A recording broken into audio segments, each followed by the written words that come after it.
آج آپ کے سامنے قیدیوں کے حوالے سے، جنگوں کے حوالے سے یہ جو جنیوا کنونشن ہے، آپ اس کو پڑھیں اور رسول اللہ صلی اللہ علیہ وآلہ وسلم کے جو فرامین ہیں ان کو آپ پڑھیں، قرآن و سنت کو آپ پڑھیں، آپ کو پتہ چلے گا کہ یہ جنیوا کنونشن کے جتنے بھی اصول بنائے گئے ہیں وہ اسی اسلام سے، آپ کی تعلیمات سے جو ہے وہ لیے گئے ہیں کہ قیدی جو ہے وہ دشمن تو ہو، لیکن دشمن کے ساتھ وہ یہ بھی دیکھو کہ وہ انسان ہے، بطور انسان اسے ٹریٹ کیا جائے، اس کے خورد و نوش کا انتظام پراپر طریقے سے ہونا چاہیے، اسے بے عزت نہیں کیا جانا چاہیے، جو انسانیت کے لیے ضروریات ہیں ان ضروریات کو پورا جو ہے وہ کیا جانا چاہیے۔ یہ اللہ رسول کا بھی حکم ہے، آپ صلی اللہ علیہ وآلہ وسلم نے اعلیٰ مثالیں قائم کی۔ سیدنا علی کرم اللہ تعالی وجہ الکریم پر جب حملہ کیا تو حملہ آور کو پکڑ لیا گیا، آپ رضی اللہ تعالی عنہ نے جب سامنے کیا گیا اس قاتل کو تو آپ نے ارشاد فرمایا، عبد الرحمن ابن ملجم نام تھا اس نے مجھ پر وار کیا ہے، اس کو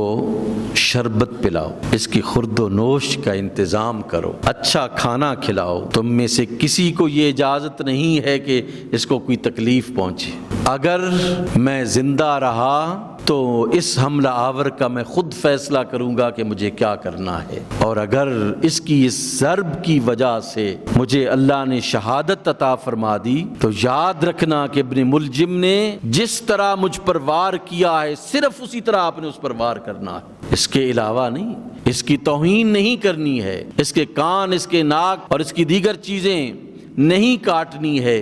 کہ میں نے رسول خدا صلی اللہ علیہ وآلہ وسلم سے سنا ہے، ایاکم والمثلۃ، اپنے آپ کو مسئلے سے باز رکھنا اگرچہ ہلکے کتے کا بھی کیوں نہ ہو، یہ تو انسان ہے، اس لیے جس طرح اس نے مجھے ضرب لگائی ہے آپ نے اس سے بڑھ کر کوئی ضرب نہیں لگانی ہے اس کی۔ لیکن آج انسانی حقوق کے چیمپئنز کو دیکھو کہ وہ کیا کر رہے ہیں انسانیت کے ساتھ، غزہ میں کیا کیا ہے انہوں نے، ہم جہاں پہ بھی گئے ہماری تاریخ گواہ ہے، ہم نے کلیساؤں کا تحفظ کیا ہے، ہم نے عبادت گاہوں کا تحفظ کیا ہے، غزہ میں اور ہر جگہ پر جہاں پر مسلمانوں پر اٹیکس ہوئے ان کی مسجدوں کو تباہ و برباد کیا گیا، ان کی خانقاہوں کو تباہ و برباد کیا گیا، اور انسانوں کو انسان نہیں جانور سمجھ کر ان پر ظلم و ستم کیا گیا، جور و جفا کیا گیا، غزہ کے مظلوموں پر عرصہ زندگی تنگ کر کے رکھ دیا گیا، کھانے پینے کے لیے کوئی چیزیں لوگ پہنچا رہے ہیں لیکن وہ ظالم جو ہے وہ اپنے آپ کو مغرب، اپنے آپ کو امریکہ انسانی حقوق کا چیمپئن کہتا ہے، لیکن اخلاقی زوال اور اخلاقی گرواہٹ آپ دیکھیں کہ کس طرح انسانوں کے ساتھ جانوروں کا سلوک جو ہے وہ کرتے ہیں۔ غزہ میں پانی کے جتنے بھی سورسز تھے ان میں مٹی ڈال کر مٹا دیا گیا، لیکن اللہ کے رسول کی تعلیمات ہمارے لیے قابل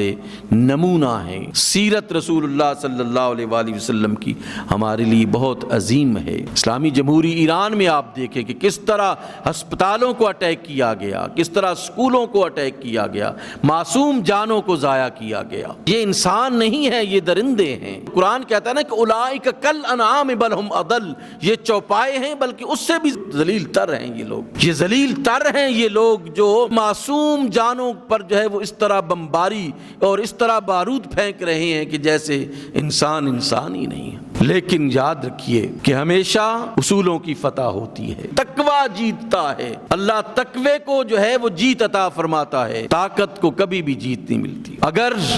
طاقت کو جیت مل سکتی تو کربلا کے 72 آج کربلا کی اس ریت میں ختم ہو چکے ہوتے، لیکن وہ آج بھی زندہ و تابندہ ہے، مٹا ہے تو کون مٹا ہے؟ یزید اور اس کا خاندان مٹا ہے۔ ان 72 کو اللہ نے وہ عزت و توقیر عطا فرمائی ہے کہ آج بھی وہ زندہ ہیں، ان کا سب کچھ زندہ ہے۔